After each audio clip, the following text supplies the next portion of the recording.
Teresa Kok ucap terima kasih kepada Taqiyuddin kerana label dirinya harimau.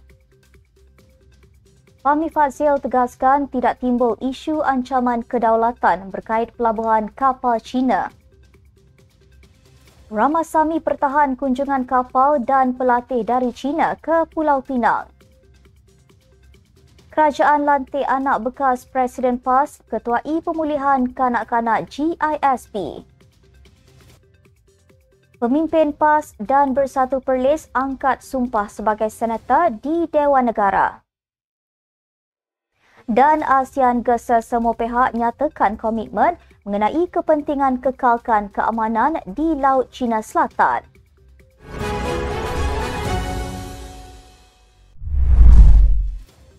Bismillahirrahmanirrahim. Assalamualaikum dan salam Malaysia Madani. Bersama saya Asma Ismail dalam Nextstep News edisi Extra. Jangan lupa ikuti kami di semua platform Nextstep Malaysia.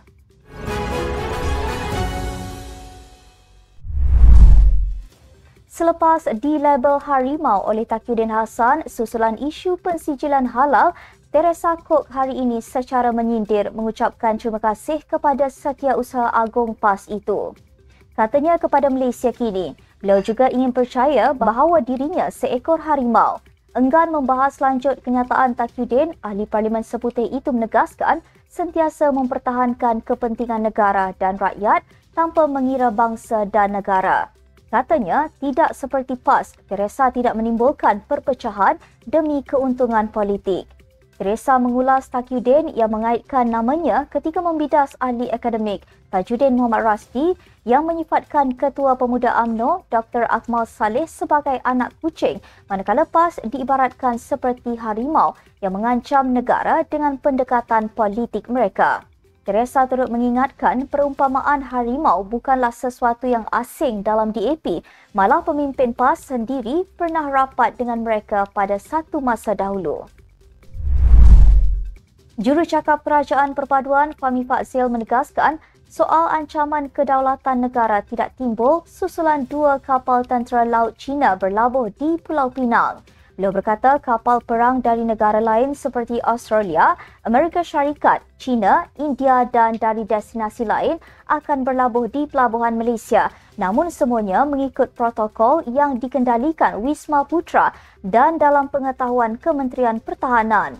Fahmi berkata beliau kesal dengan sikap segelintir warganet yang cuba menggunakan sentimen perkauman dan kebencian dalam isu berkenaan.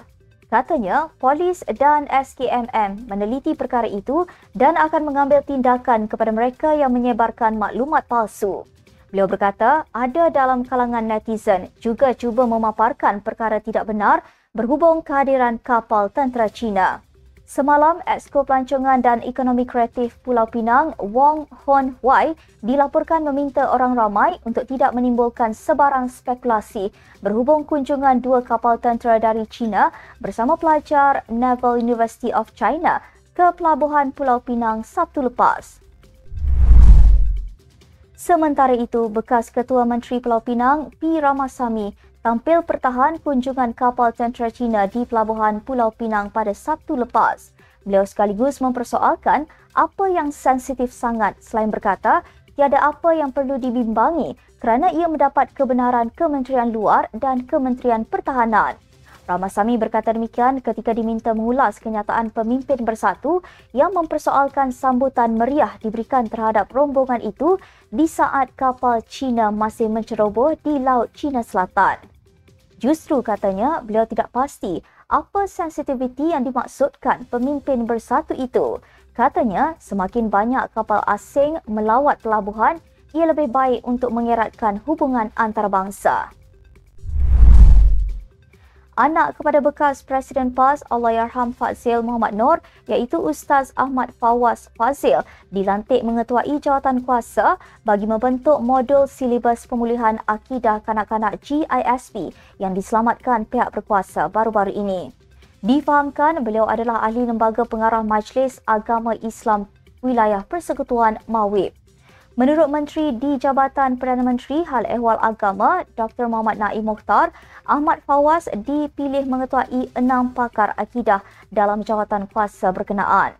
Jabatan Kemajuan Islam Malaysia JAKIM diamanahkan untuk membangunkan model silibus pemulihan mereka yang diselamatkan dan pihaknya menubuhkan jawatan kuasa bagi tujuan itu. Katanya, Ahmad Fawaz adalah individu yang mempunyai kepakaran dalam bidang akidah dan begitu juga ahli jawatan kuasa yang lain. Beliau berkata demikian selepas perasmian World Quran Symposium 2024 sempena Majlis Tilawah dan Hafazan Al-Quran peringkat antarabangsa. Timbalan Pesuruhjaya 1 Perhubungan PAS Perlis, Barudin Ahmad dan Setiausaha Badan Pimpinan Parti Pribumi Bersatu Malaysia Bersatu Perlis, Azhar Hassan, mengangkat sumpah sebagai senator di Dewan Negara hari ini. Baharudin dan Azhar yang dilantik oleh Dewan Undangan Negeri Perlis mengangkat sumpah di hadapan Yang di-Pertua Dewan Negara, Dato' Awang Bimi Awang Ali Basa. Lantikan mereka berkuat kuasa bermula hari ini hingga 9 September 2027. Awang Bimi mengalu-alukan pelantikan itu dan mengingatkan semua ahli Dewan Negara agar aktif melaksanakan libat urus dengan pihak awam dan swasta di dalam atau di luar negara bagi memperkukuh peranan Dewan itu sebagai badan legislatif tertinggi Malaysia. Beliau berkata sebagai sebuah negara perdagangan terbuka, hubungan Malaysia dengan negara-negara ASEAN, ekonomi kerjasama, ekonomi Asia Pasifik, APEC, BRICS dan Commonwealth perlu menjadi keutamaan bukan sahaja dalam bidang diplomatik dan perdagangan, malah mencakupi libat urus legislatif, rang undang-undang atau peraturan yang berkaitan kepentingan awam. Ahli-ahli Dewan juga dialu-alukan untuk menyumbangkan pandangan, idea dan mengambil bahagian dalam jawatan kuasa pilihan khas yang ditubuhkan iaitu jawatan kuasa pilihan khas tata kelola dan integriti, jawatan kuasa pilihan khas sosial dan masyarakat serta jawatan kuasa pilihan khas semakan undang-undang. ASEAN menggesa semua pihak untuk menyatakan komitmen mengenai kepentingan mengekalkan keamanan dan kestabilan di Laut Cina Selatan. Gesaan itu dibuat Perdana Menteri Datuk Seri Anwar Ibrahim. Ujarnya, ia selaras dengan prinsip undang-undang antarabangsa yang diakui secara universal termasuk Konvensyen Undang-Undang Laut Pertubuhan Bangsa-Bangsa Bersatu 1982. Menurut satu kenyataan, ASEAN pada masa sama juga menyeru agar Kod Tata Laku COC Laut Cina Selatan dapat diselesaikan dengan segera bagi memastikan kestabilan di kawasan tersebut. Datuk Seri Anwar berkata demikian menerusi sidang kemuncak ASEAN China yang berlangsung di Pusat Konvensyen Kebangsaan NCC. Dalam perkembangan sama, ASEAN juga mengalu-alukan sokongan China terhadap usaha peralihan tenaga dan menyeru kerjasama dalam teknologi baru seperti robotik dan kecerdasan buatan. Sejak tahun 2020, ASEAN dan China menjadi rakan dagangan terbesar antara satu sama lain dengan jumlah dagangan antara kedua-dua pihak mencecah 2.99 trilion pada tahun lalu.